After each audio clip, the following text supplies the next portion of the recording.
Yes, hello, I am James Rowlands, and today it's a WNR366 brace for Impact, but I am not alone. I have a pleasure to be joined by Dan. How you doing, man? Yes, not too bad, mate. Work's going well. Not bad at all. No, and we've got to let him in behind the curtain a little. So we had a schedule planned for July on the WNR podcast, as we normally do, but unfortunately I lost my voice because me and Dan have been spending a lot of time together, and I've lost my voice. But what is that reason, Dan? Why was that reason? Well, because we genuinely believed it was coming home.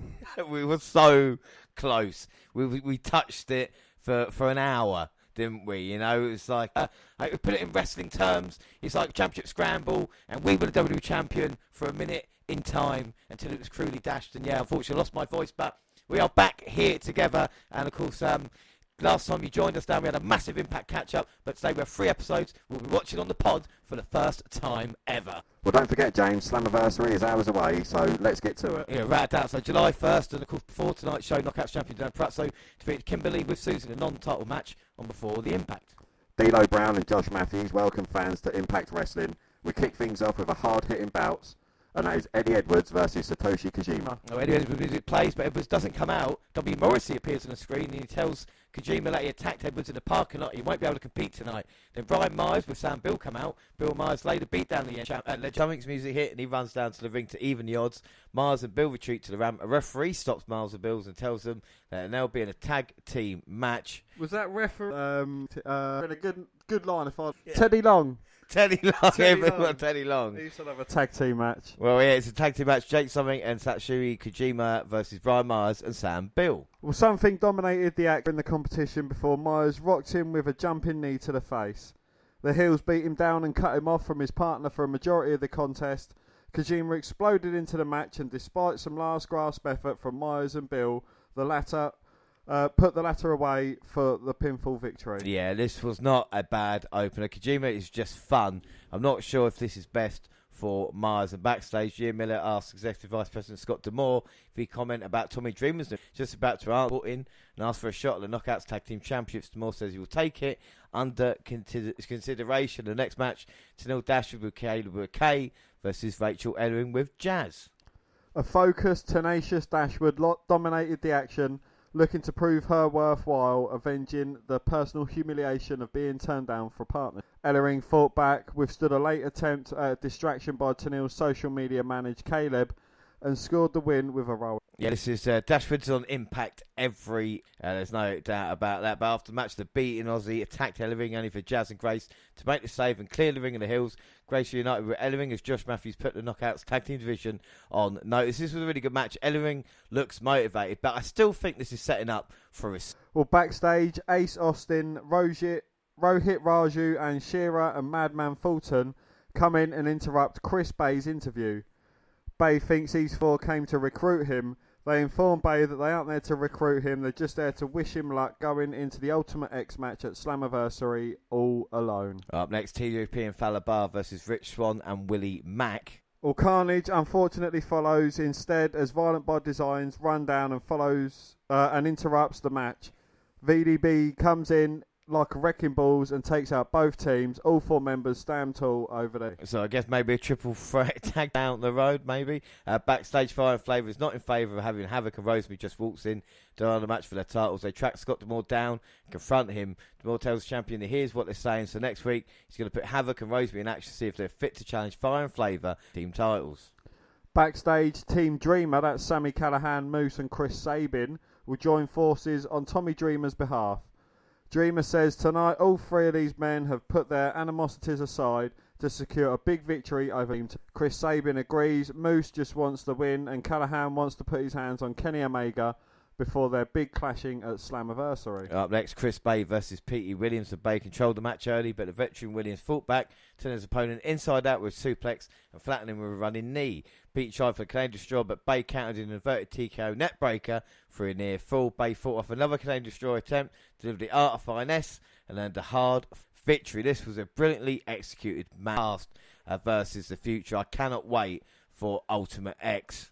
And after the match, Ace Austin, Madman Fulton and Rohit Raju and Shearer made their way to the ring. Right, so we're going to see now Chris Bay, are they going to try and recruit him Bay says he's not going to pick a side because he wants to do it himself. But as we see, they're kind of big hills in there, not really even giving much choice. I mean, Dan, if this was you and Chris Bay's position, I mean, surely you would just go with the hills, wouldn't you? Well, don't call me Shirley, but some people to take that bad path, and some people just want to be a face. They like the admiration from the fans. That's what gets them through matches. Well, the thing is, he's not even being a face because he's not even helping. So the fact is, he's Switzerland in this matter. Of the fact is, he was looking out for himself, which again, I suppose, might be quite smart on this part as we see Trey Miguel and Josh Alexander coming out trying to even the odds. Well, it's going to be 4 against 3. Well, you can see Bay on the entranceway thinking about it. Looks like the faces are doing it right at the moment. They got big man Fulton. Going to chop him down like the big old redwood he is. Here come the hills again. You see Big Shearer with Rohit and Ace Austin now. You can just see him at the end of the entranceway. He's tussling. He decides to come back, but which team will he come back to represent? What side's he on, Dan? What side's he on? Of course he's on the faces side. When he takes out Shearer with a drop kick, big boot to Ace Austin. Fulton comes running in, he gets ducked. Oh, he manages to catch Bay. Is he going to powerbomb him? Oh, Bay doing what he can to fight out. Hurricanrana over the top rope instead. Oh, hits in the way but gets caught with a kick. And now he's standing alone in the ring, surrounded by 4 people who want to kick his ass. Oh, right here he's found himself, like I said, in the wrong place, the wrong time. And just a knee strike just taking him out. Looks like Chris Bay's made a decision and Ace Austin is in all sorts of trouble. Well, Austin's trying to escape. Now he experiences a bit of the treble teaming. Well, that's what happens when the numbers are even here in Austin. Maybe we're going to get thrown out the ring now. No, Bay and Alexander picking him up. Well, they're launching him like a lawn dart. And his team was unfortunately the lawn dart. It's like Chris Bay is embraced, I said, the face side of it. But what a match it will be at Ultimate X when you exclude, obviously, Shearer and Fulton into that match. At least 6 men here. Dan, what do you think of this segment with Bay finally making his choice? You knew Bay was going to go with the faces. You could see him wrestling with it, but unfortunately he's not the greatest, bless him. But it's not a bad segment. It gets a little bit of intrigue, isn't it, into just a kind of standard multi-man match. Yeah, it is good to see how like the multi-man match does come. Yeah, without doubt. Well, earlier tonight, Kimberly took a big loss to Knockouts champion Diana Perazzo. In the battle, Lee and Susan are trying to figure out how to take Perazzo out. Lee thinks the only way the Virtuoso will be taken down is Sue Young re-emerges and does the job. Susan turns to Lee and asks, who's Sue? Well, Jake Something challenges Brian Myers to a single match next week. If Something loses, he will acknowledge Myers as the best wrestler out there. If Something wins, he wants Myers to recognise his efforts. We're up next, Steve Macklin versus Manny Smith. The Unforgotten Son, impressed with a huge angle slam, tied his opponent in the Tree of Woe and obliterated him with a nasty strike.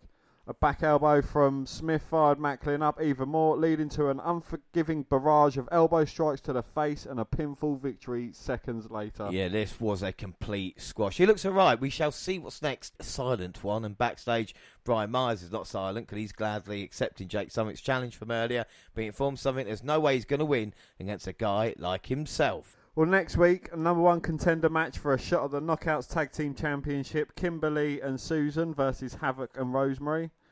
Kenny Omega and Sami Callihan will make their World Championship match official at Slammversary with a contract signing.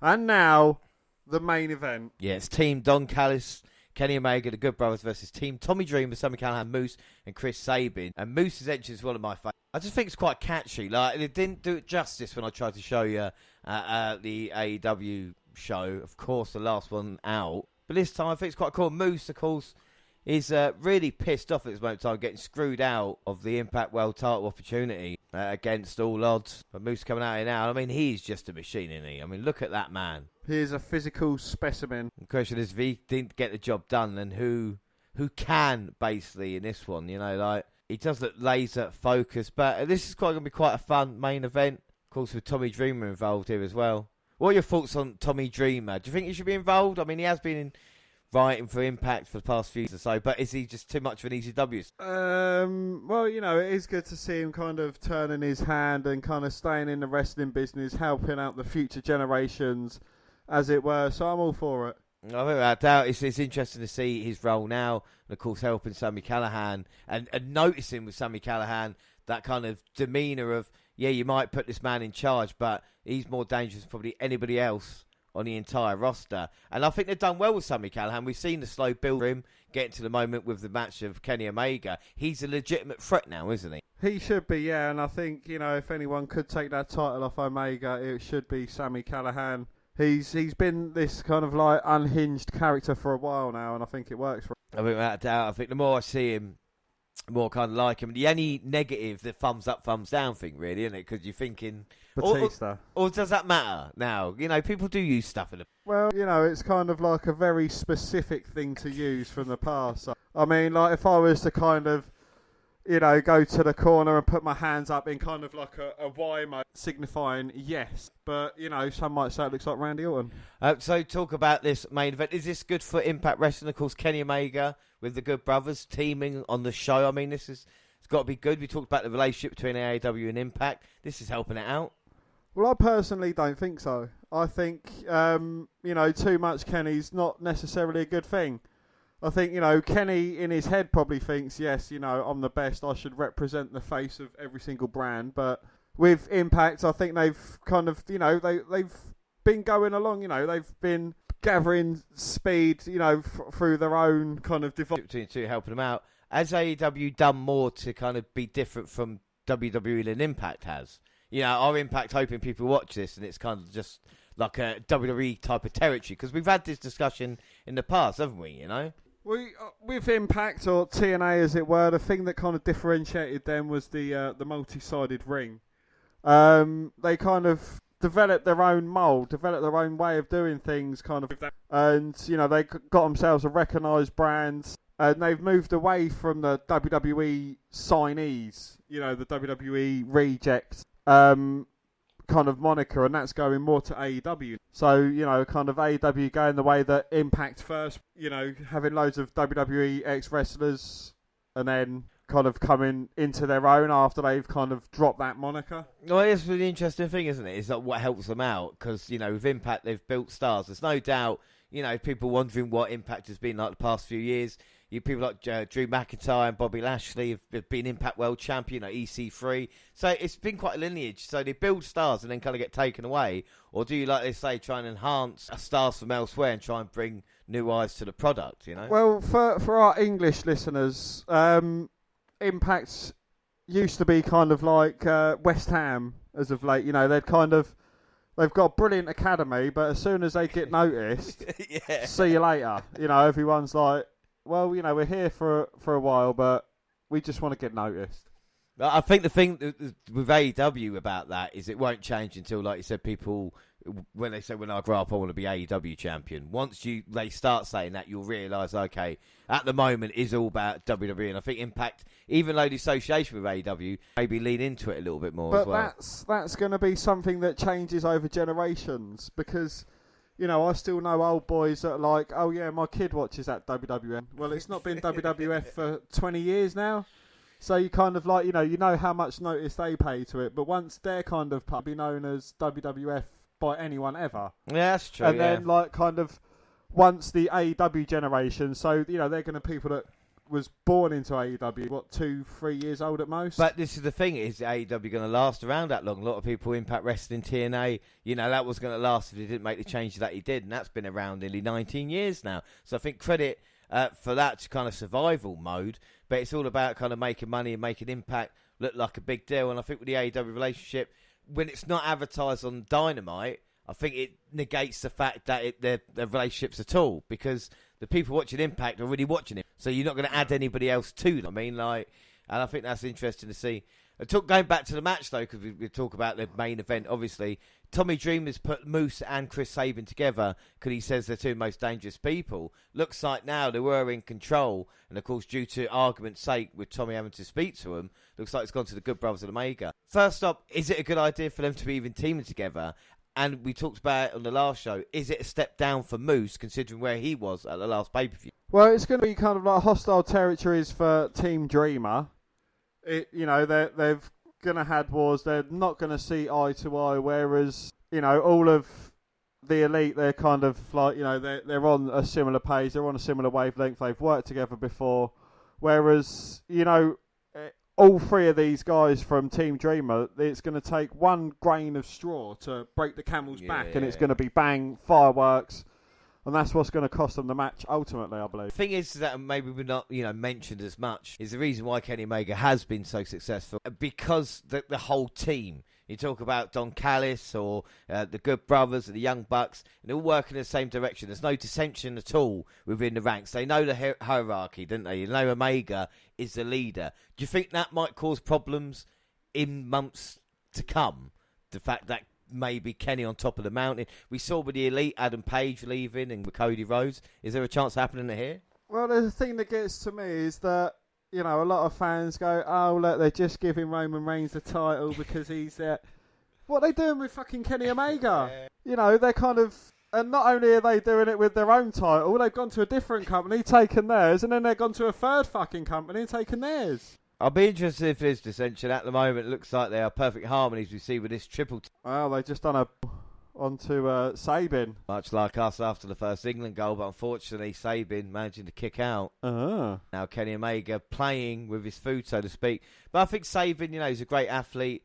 We talk about, of course, Moose being upset about his last opportunity, but let's not forget he injured Sabin at Under Siege. And Chris Sabin's been you talk about someone's been around Impact, for that amount of time. Well, Chris, I don't know, he doesn't look like a wrestler. He looks like a commentator that's just put a set of trunks on.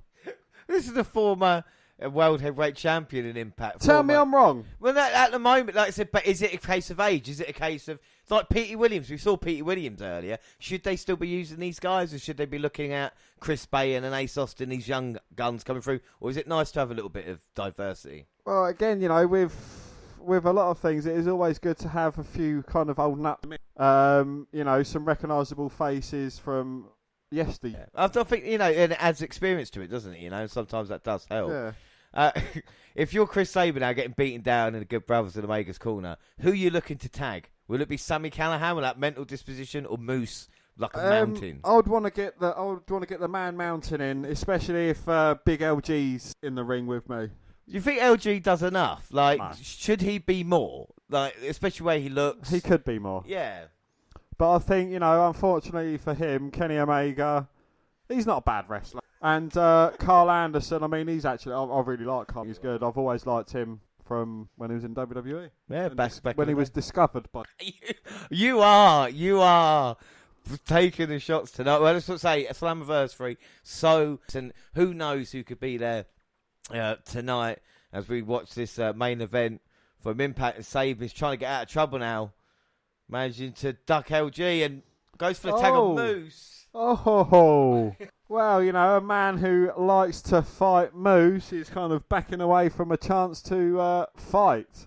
And none other than Kenny Omega as well. Is that a thing of him not wanting to tag Sabin or not wanting to get into the match? Well, Sami Callihan certainly isn't shy about getting into the match, but I don't know with Moose. I think, does he feel he's better than this team? I'd be interested to think that, yeah. Sami, like you said, is a house. He's on fire, baby.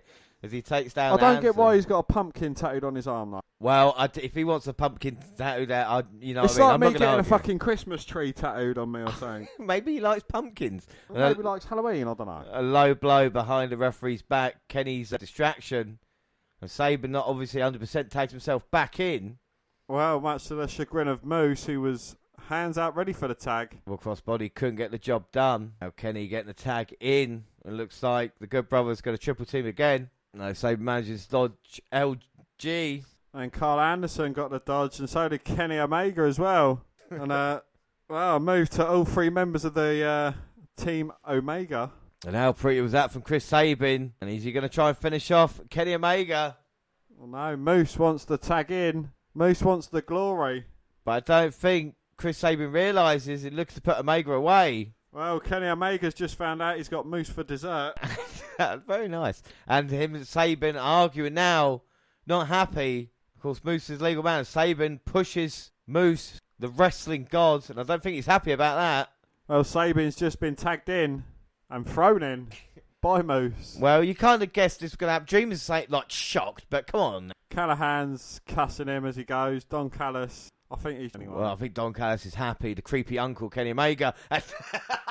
He pushes Dreamer into Moose. I think Don Callis is trying to be too Paul Heyman-y. Well, do you know what? As long as he got a different kind of style, I don't really mind it. That was quite fun as he pushed Dreamer into Musa, Saban fighting him off, dodging the V trigger. Now looking to put Omega away. That looks hideous. The Snapdragon. He loves the Snapdragon. It's like he just... If he doesn't hit a Snapdragon and V trigger in a match, I'm not happy. Well, if he doesn't overreact in a match. Well, it looks like the Good Brothers are going to put Saban away anyway. And there you go. I'm surprised Kenny didn't have to get the pin himself. Well, Magic Cutter was enough for the Good Brothers of Carl Anson as Moose looks on. And like I said, the Elite win. Sammy Callahan couldn't decide. Chris Sabin is the fall guy. Dan, what are your thoughts on that match and main event? Well, again, it's kind of like something you knew it was going to happen. You know, you knew that there was going to be friction between Dreamer. You knew it was going to all unfold. You knew kind of like these egos couldn't team together. And you knew Kenny Omega was going to stand to... They love Kenny. But this is the thing, and usually if there's champion or the challenger there, you know, maybe in a tag team match, it might be somebody going to win, try and build momentum. So maybe this puts the Slammversary result into question. Maybe you're thinking it might be Sammy's time. Nobody beats King Kenny. Well, we're going to find out. We are going to find out. And we talk about the AEW and Impact relationship. And it wasn't the best week for Impact Wrestling. Reported that Impact drew 69,000 viewers. Don't laugh on Access TV for July 1st, 2021. The main event, of course, featured Kenny Omega and the Good Brothers defeating Sammy Callahan, Moose and Chris Sabin. Well, the viewership was so low that they've actually only ever been below 100k once before when they went head-to-head with NXT in September of 2020 and got 78,000. Impact had a 0.02, which is the lowest of 2021 ever. The numbers include both live and same day. Right, Dan, don't be so smug, but is this a showing that the relationship between Impact and AEW is not actually helping Impact out that much? No. I mean, again, it's like, if there is any kind of grievances with... They're not going to reach after. They'll be like, well, why do we want to watch Impact when... Do you know what? That's an argument I don't think has been made maybe enough. But we'll move on to our next episode, July 8th. And Gia Miller starts things off with Don Callis and clean-shaven Kenny Omega. Callis calls Sammy Callahan troglodyte before saying he hopes everyone makes it to the contract signing this evening. And the first match is Brian Myers with Sam Bill versus Jake Something. The supremely bigger Something manhandles Myers in the ring and then on the outside. He puts Myers back in the ring but swiftly lariats him out. Myers manages to get the offensive against Something after suplexing him on the stage. Back in the ring, Myers chokes Something over the ropes. Something hammer fists Myers in the back and then deadlifts him for a sit-up for a near fall. Myers channels Edge with an Impaler DDT to get a 2 count of his own. 2. Then he leaps off the top with an elbow to the sternum of Something. Another 2 count. 2. And then Something gets the W after hitting his black. And per the stipulation, Myers is forced to say how legit he is as a wrestler, but instead Jake gets attacked from behind. Suddenly Matt Cardona returns to say something, and he hits a radio silence on Bill. But we knew we were going to get Myers versus Cardona feud. This was an okay match. Jake has a bit of potential. I just don't like his fucking irritating name. Well, backstage, Deonna Purrazzo notes that she's taken out all of her competition for a Knockouts title. Therefore, she's issuing an open challenge tonight. Well, we get a silent Sammy sitting backstage while G interrupts him. 9 days until Kenny Omega has to get in the ring for the Death Machine. Suddenly, he gets arrested for the assault and battery of Mr. Don Callis. Match 2, Impact Knockouts Championship, Deonna Purrazzo versus Lady Frost. Is that like Killer Frost? In a way, it's a sister, cousin. Well, Frost makes her Impact debut. The bell rings, and then the two women talk trash. They grapple up for a few times, and Purrazzo patronises Frost. Lady Frost over-rotates on a moonsault, and Deonna takes advantage. Deonna then plants her and pulls Frost up at 2. 2.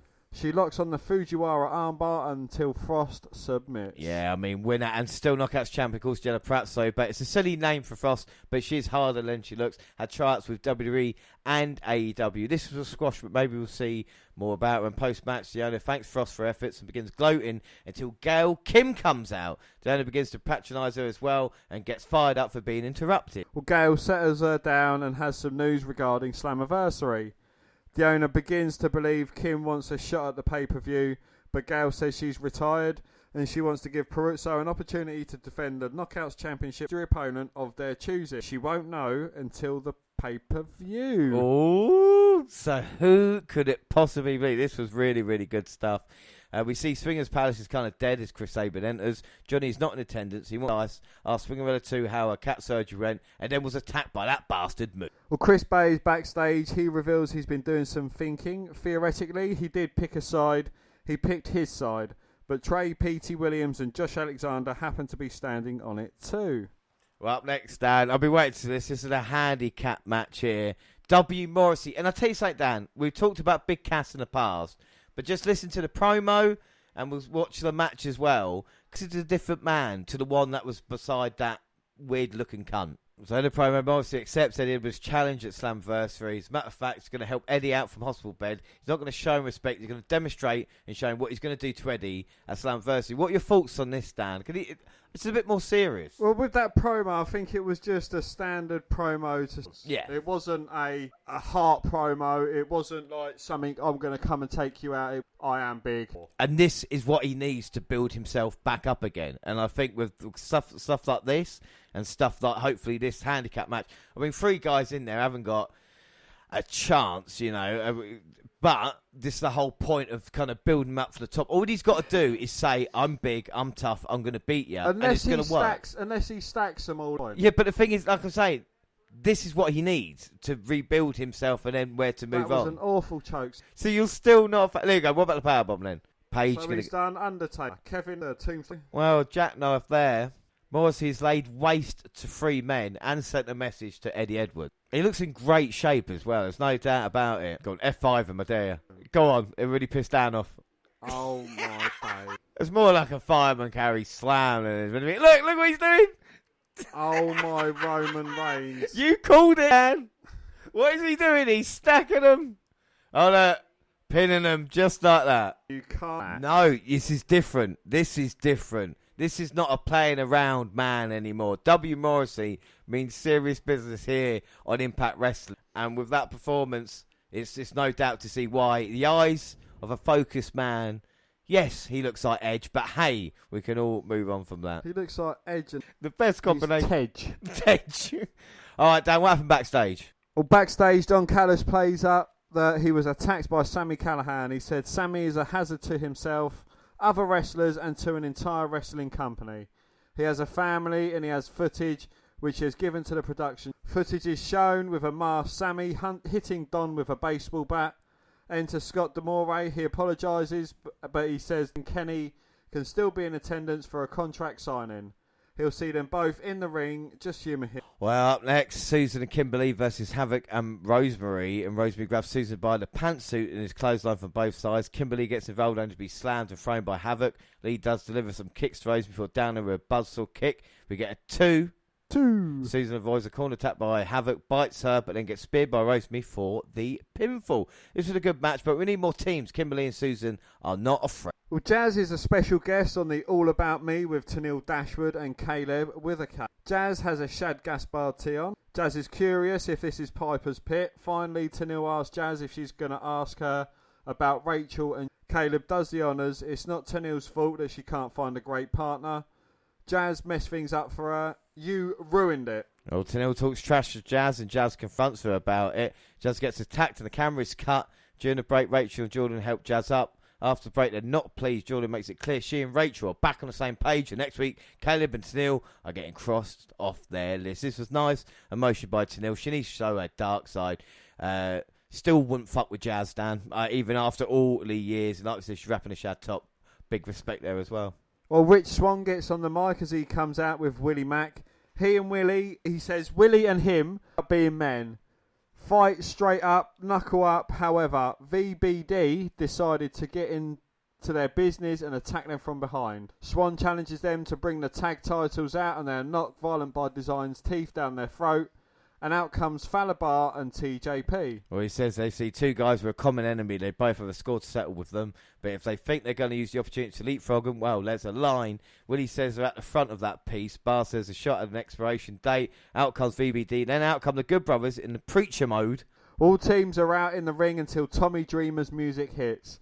He says Scott D'Amore sent him out here to inform them all that at Slammiversary, the World Tag Titles will be defended in a 4-way. Rich Swann, TJP, Carl Anderson and Dina are going to have a 4-way. Well, so match 5, Rich Swann, Carl Anderson, TJP and Dean. And TJP brawls with Dean on the outside, while Anderson shoulder blocks Swann. TJP is getting a flurry of impressive offense until Dina attacks Rich from behind. Dina has a neck wrench cranked on Rich before soon catching Swann with a power slam. TJP tosses Carl out of the ring before Swann Savate kicks TJP out. He then Swanton dives onto everyone to lead us into the break. After the break, Cole looks to broker a deal with Dina, but the latter ain't having it. He and Anderson trade shots, a big boot by Dina before Swann kicks down. Back suplex by Anderson on Swann, have all the men down. Well, Anderson soon gets hit with a detonation kick. He misses the Mamba Splash. Dina hits a Dina DDT on Swann, but TJP makes the save. Soon after, a gun stun is hit on Dina for the 1, 2, 3. And winner Carl Anderson. This was a very long segment. I mean, honestly, really, really long. But set up a pay-per-view and was actually a fun match. Well, Susan is upset about losing, but Kimberly assures her about her backup plan. That is Father James Mitchell. He has Susan go into a room and tells Kimber he's not sure how this is going to take, but he'll see what he can do. Well, up next, it's contract signing time. Damore notes that while Sammy's incarcerated, he firmly believes he'll be able to challenge Kenny at Slammversary. Out comes Callis and Kenny. Don keeps talking about being a victim. Sammy Callahan has 7 strikes and today was number 8. Sammy may not be here, but the champ Kenny is. Scott says just humour him. He sits down. He signs the contract. As he does, we get some glitches and the lights go out. Suddenly, a surveillance camera airs different footage of the Callis attack. It was actually an in cahoots John E. Bravo, not Sammy. Suddenly, the glitch goes again and Sammy appears to surprise attack Kenny. Kenny goes to pile drive Sammy, but Callahan hits a low blow and package pile drives Kenny. He then signs the contract too. Yeah, so Dan, must be your favourite moment in Impact Wrestling watching these past few months. Sammy Callahan signing the contract and taking out Kenny Omega. Is this showing that Sammy Callahan is the favourite going into Slammiversary? No, they're just trying to build up a challenger for King Kenny and his amazing Maryhood of Nen. Well, Sammy is not finished yet. He's got Kenny up. And power bombs that smug bastard for a table. And he holds up the Impact Championship, which he wishes to win. And Sammy Callahan looking strong as anything there with Kenny Omega. What do you think of that contract signing then, Dan? It was all right, wasn't it? It was a contract signing. You knew that fucking Don Callis was being a bitch and bitching about, you kind of know that it wasn't Sammy Callahan attacking Callis. You know that Sammy Callahan was going to make an appearance. It's kind of really far too cool, kind of like things that happen, like, But isn't that sometimes good? Isn't it the basic stuff? Sometimes WWE's the biggest complaint. It ain't so simple and they fuck it up by either not giving you what they should do. I know it's like a simple storyline, but still, it brings excitement. Sammy Callahan's just wiped out Kenny Omega. Who's left Kenny Omega in that state in the past 4 months? Well, we knew this was going to happen. We knew that, to make him seem like a legitimate threat, heel mighty. Well, we'll see, but all roads lead to Slammiversary. It was an okay Impact. We lead to our last episode, July 15th. Well, D'Lo Brown and Josh Matthews welcomes fans to Impact Wrestling. We kick off with a mixed tag team match. That's Tennille Dashwood and Caleb, with a K, versus Jordan Grace and Rachel Ellering, who are now on the same page. Well, I doubt the babyfaces rolled early, but Dashwood seized control of the match by down and anything and cutting her off from her partner. The hot tag to Grace sparked the comeback, compete with a big setup powerbomb to Caleb for a 2. The action broke down late in the match with all of the competitors getting in their signature offense, culminating in an assisted Uranagi by Grace and Ellering for the win. Yeah, this was a fun opener, especially with Caleb with a K in it. I wouldn't expect it. Looks like Grace and Ellering are back firing as well. On Saturday, Sammy Callahan has a big task ahead of him when he faces Kenny Omega for the Impact World. The draw is all about this. He believes wrestlers like Kenny Omega, who disrespect the business in his eyes, deserve to take a brutal beatdown from him. He looks forward to the challenge and to bring the title home. If he wins, this will be his second run with the belt. We'll be taking a look at Deanna Pratz's impressive two-time reign as Knockouts champ. Virtus Rose has a date with Destiny on Saturday where she finds out who her partner will be that night. As Gail Kim warned her last week, her world might change. This was a great promo. Yes, as at Scott D'Amore's office, hesitation to sign her title contract without knowing who her opponent is. Demore assures her she needs to sign this in case she loses her title. That way she can use her rematch clause. She decides to sign it as Demore walks away. Baruzzo asks him one more time. He replies with, "No way, Jose," and walks away. Tommy Dreamer sticks his head in and says, "No way, Jose isn't the person." Dreamer wishes her luck ahead of a title match. Now this had me in stitches. No, I tell you what, Dreamer is echoing Mick Foley there a little bit with the kind of goofing around with that type of joke. But Diona is class. It'll be interesting to see who her opponent will be. And D'Lo Brown and Josh Matthews run through the update Slammversary card. For that, more knockout action follows. We got Havoc versus Knockouts Tag Team Champion Tasha Steelz. Well, Havoc dominated early and right through the commercial break, overwhelming her smaller opponent with her size, strength and fury. Steelz, though, summoned the awareness that helped to make her and Hogan two-time Knockouts Tag Team Champions and downed her opponent.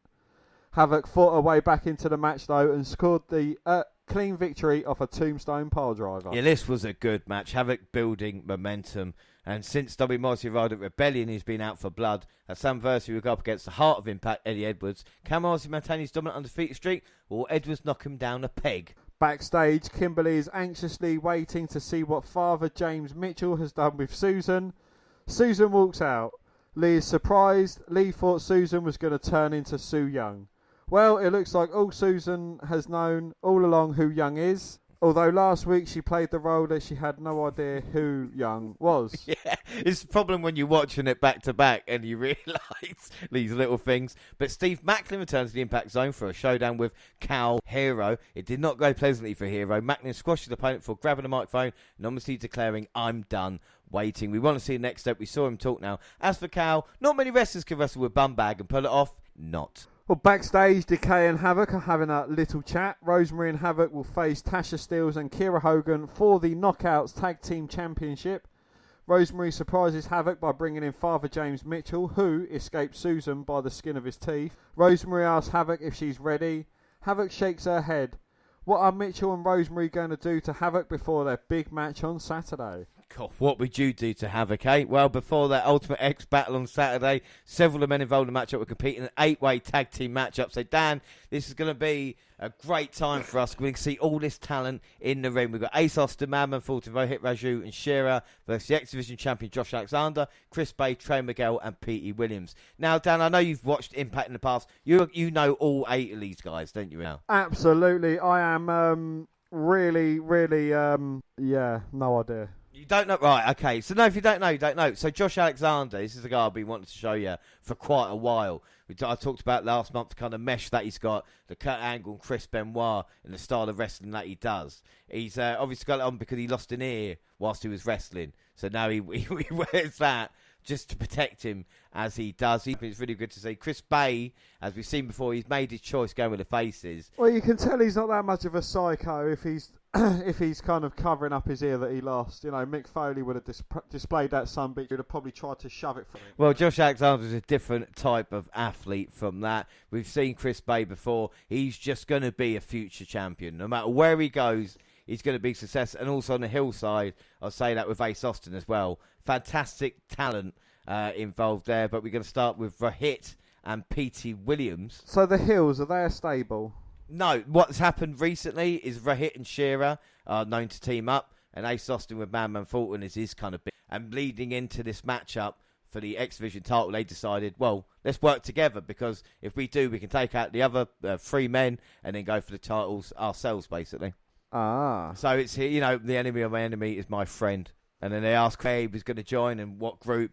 He weren't going to get involved, and we saw what happened there. So you know there is going to be a big explosion in the Hills camp. You know there is. Yeah, they're not, you know. They're not that good at fucking kind of delaying the well, we might hiding see surprises. But in Slammiversary, like I said, the Ultimate X match, you know the Ultimate X match. We know how dangerous it can be. And you imagine these guys involved. And like I said, if Shearer and Fulton start going at it at ringside as well, it'd be quite incredible to see. See, whenever I hear the name Shearer, it's Alan Shearer. Well, it's a shame with Austin as well, really. You know, of course, Ace Austin getting caught now with the ankle lock, and that's what Alexander likes to use. Of course, came with a absolutely beautiful Iron Man match with TJP on the last Impact Roundup we did. Alexander's just smooth as anything. Of course, former tag team partner Ethan Page of the North, who we've seen on Dynamite recently, feuding with Darby Allin.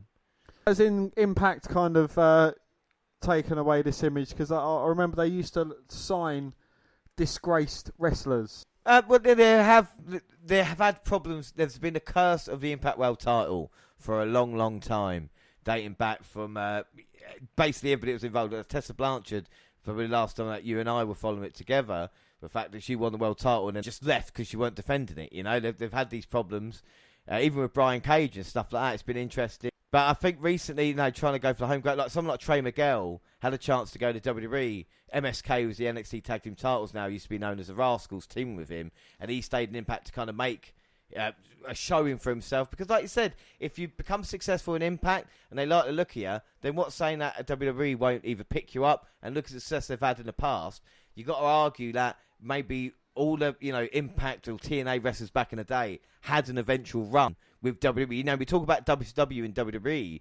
TNA, you know, you can anybody capable. Eric Young, you know, Bobby Roode, AJ Styles, cornerstones of the company, didn't go to WWE, so it's a great opportunity. Yeah, is that the Desi Hit Squad? It used to be part. Right, Hit used to be part of it. Yeah, so as I say, but the problem with it, because they've lost so much, they have to kind of restart again as well, which is a problem. But I think that's quite good with Impact. You know, kind of freshens it up a bit. There's no doubt that the action's great. Like the X Division title has not been this exciting in a long, long time. It's not just because we're watching it now. It's because people like Josh Alexander and Chris Bay are coming into it and actually adding a different dynamic. You know, going back to the days of Samoa Joe, Chris Daniels and AJ Styles. Well, I used to think, you know, the X Division title, like, it was probably one of my favourite secondary, because it kind of it served a purpose, you know, and it done that purpose really well. And I thought it was an absolute brilliant idea. Well, one thing I like about Alexander, obviously we know Kenny Omega's the Impact World Champion right now, and Josh went up to Scott D'Amore and said to him, look, I want to be the face of this company now. I'm going to be the title holder. The X Division is going to mean the most because I'm the guy in charge, and I'll take on anybody. And I think when you hear a champion like that, because we are in the age of dominant heel champions, you know, when you look through NXT UK, which we love, it's got Walter, of course. You look at Roman Reigns on SmackDown, look at Kenny Omega in AEW. You know, you've got all these champions going around, carrying Cross in NXT, you know, and here it can maybe be something a little bit different. And got a face of the company as opposed to a heel. Doesn't mind fighting anybody, you know, doesn't take any not loads of outside interference. It's just technical wrestling. Like I said, TJP and Alexander for an hour just wrestled, and it was great. But there's no doubt someone like Trey Miguel as well could surprise and could bring an upset at the pay-per-view as well. He's just so talented. Well, the thing I'm liking about this at the moment is, you know, all 8 men, if they wrestled in WWE, I wouldn't have remembered them. Yeah, no, that's fair. It's like, you know, these are kind of like what I'd class as homegrown talent. And I think Impact need to do this as much as anything else at this moment in time. And I think we're seeing it. And some brilliant, you know, that was an absolute brilliant combination there. These are all gelling quite well. There's just so much talent. I think it just doesn't get looked upon because, like you said, with the either relationship with AEW or just other things. But look at Alexander now, just going straight to the big man. He don't care. Yeah, I'll try and German suplex. Yeah, don't matter. Second attempt successful. He'll get it done in the end. He'll be all right. And Rohit Raju, I think he's a better heel than MJF. And I don't think a lot of people have seen him because he can sell fear. He can do a lot of other stuff. And he's a really good worker.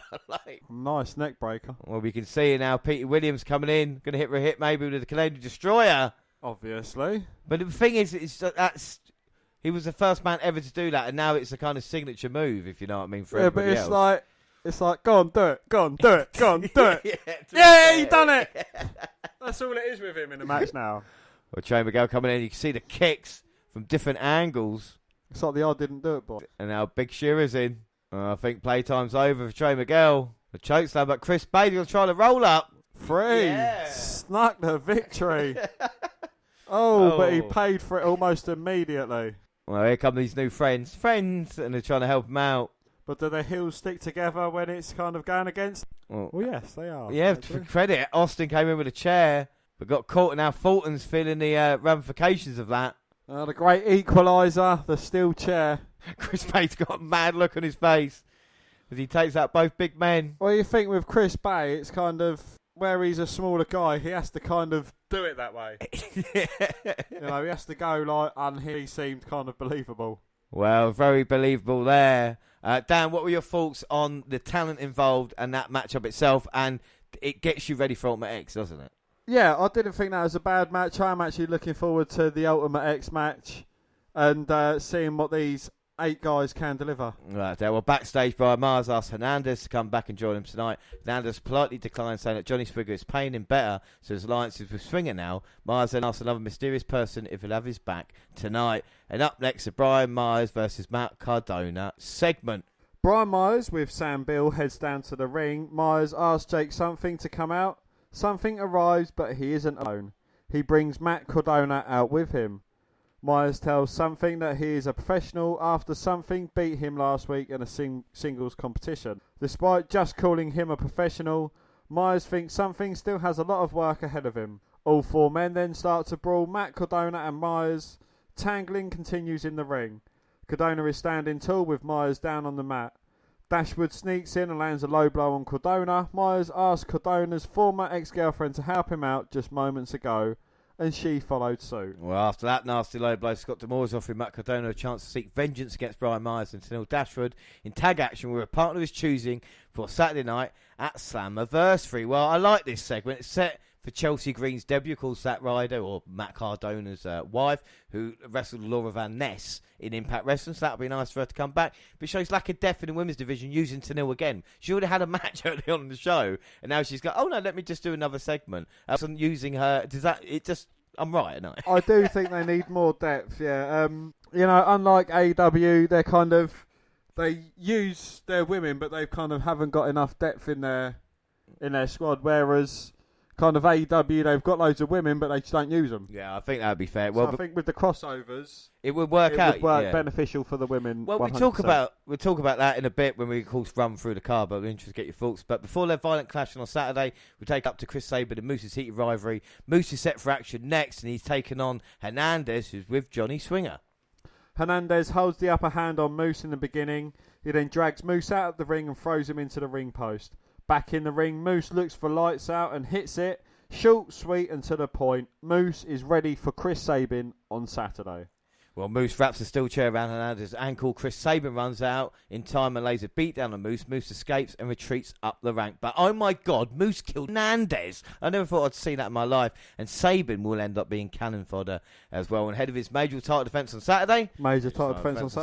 Kenny Omega and Don Callis agree that Sami Callihan is too dangerous. Omega is up for the challenge and looks to retain against the Death Machine. D'Lo Brown and Josh Matthews run through the Slammversary card one last time before the main event.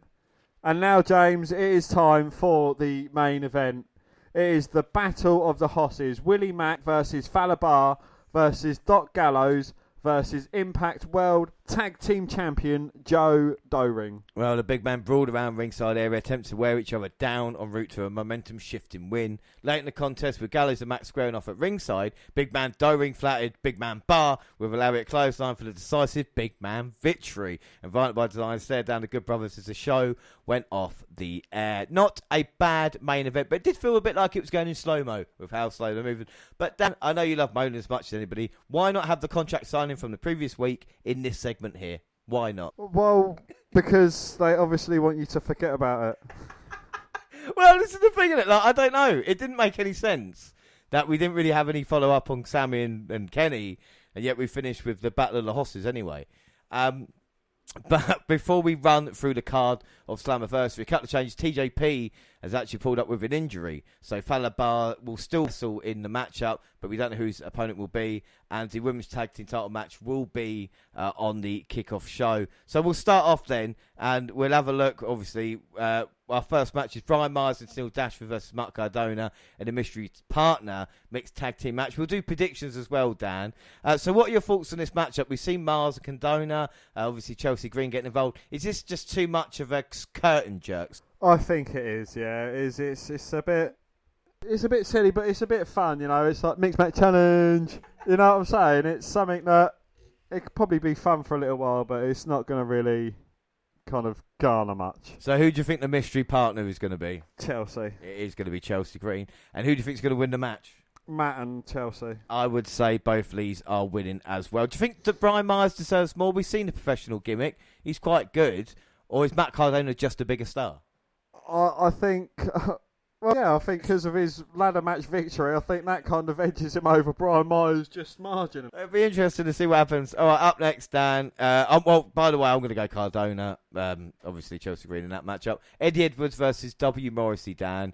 Is there anything Morrissey can do in this matchup that will make you a fan? Unless it's a retirement match and Eddie Edwards wins. Oh, that's harsh, man. He's not bad. No, I just think he is too bland as a kind of giant heel. He's, he doesn't bring anything to it. He's too generic, as I've always said throughout the instant I saw him. He is just a too generic big guy. That doesn't set him apart from any other, Yeah, but at least he hasn't got that kind of. Do you know what I mean? W. Morrissey is in the same bracket as the Giant Gonzalez. Whoa. No, I think Morrissey's going to have a massive year in Impact Wrestling. Against Eddie Edwards. Eddie Edwards, of course, one of the most catchiest theme tunes as well. Well, that's time. I am a champ. It's really good. Honestly, I can't sing it, but listen to it. It's fun. So I'm going to say Morrissey obviously going to win this one. Dan, are you going to go Eddie Edwards then? No, Morrissey's going to get the victory. Why you doing Morrissey then? Well, because it's too fucking predictable, isn't it? Well, up next, the Fire and Flavour, Lee Falcons that, versus Havoc and Rosemary for the Knockouts World Tag Team Championships. Havoc and Rosemary are actually quite a lot of fun. I've been liking Havoc recently, and Rosemary's kind of got that dark, obviously the decay around her, and obviously can change from here and there to do that. Fire and Flavour, I look at them, and I think they would add to any women's. They've just got the attitude about them and that kind of stuff. I think this would be a really, really fun match, but I'm going to go for Fire and Flavour retaining in that one. Yeah, I'd like to see Havoc and Rosemary because I've been enjoying their pairing up, but I will say Fire and Flavour as well. I think they're successful women's champs. All right, up next, the Impact World Tag Team Championship 4-way match. Good Brothers versus Falaban and the Mystery. Rich Swann and Willie Mack. And, of course, Violent by Design, the champions, Doring, Dina, or the Wide Rhino. How do you think this is going to go? And we saw the Battle of the Hosses, Dan. This should be fun, shouldn't it? No. I think it's, each team has kind of like a big guy. They've kind of the smaller technical guy as well. This is a match that could go anyway. Is it a elimination match or is just a sudden victory? I think, we'll find out. I guess it would be, if it's paid for you, it would just be a sudden victory. Because it might go on too long otherwise. Yeah, it's definitely going to be a hard one to call. I would like to say that I'd think that Violent by Design are probably going to retain it. Violent by Design. I think it's time that the Good Brothers stepped back up.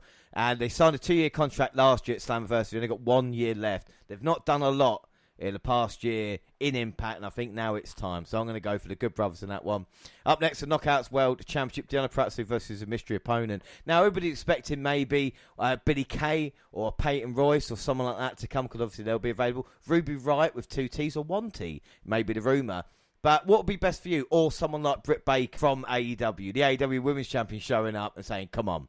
I know that Britt Baker would probably be the bigger draw, but I don't know.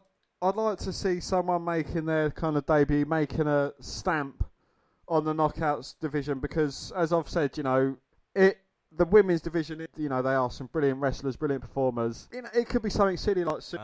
Do you think they'd do that to us? You never know. You never know. So you did say they was Scott Dashwood. Well, this is if I'm a betting man for Deanna Pratso, I will go. I'm going to go Ruby Wright. I think it might be someone like that. I have seen rumbling. I can't even remember her name. Lovelace. So you're going to go for? You going to shout random names at me, or are you going to? Who's going to be the mystery opponent? Who's going to win? I think Ruby Wright, as you said. I'm not trying for you. I think that's. I think Ruby will get it. If it's. I'm going to say Ruby Wright, but Deanna Pratso retain. Chris Sabin versus Moose. Moose is going to kill Chris Sabin. He look at him going, I'm through you like you're nothing. Well, boy. like most pay-per-views, they have a squash match that's going to go under 5 minutes. I think the entrances are going to be longer than the match on that one, with Moose getting the victory there. Yeah, I can't deny Moose is definitely going to get the win in that matchup. Up next, the X Division Championship match. We've just seen a fantastic tag team matchup there. Josh Alexander versus Chris Bay versus Pete Williams versus Trey Miguel versus Ace Austin versus Rahit Raju. What are you thinking, Dan? Again, these matches in the past, they've been really exciting matches. Always love watching them. You know, there's not really much of a lull during the majority of the match either, which is good. The only thing is trying to pick a winner. I mean, it's kind of like just close your eyes, throw a dart, and I think. But you know, if you're gonna press me for an answer, throw your which I know dart you down. always do, I'm gonna go for AA. ASOS. Well, ASOS is a great shout, but I am going to go Chris Bay because we see the story's been about him, Dan. Will he finally get his victory that he wants?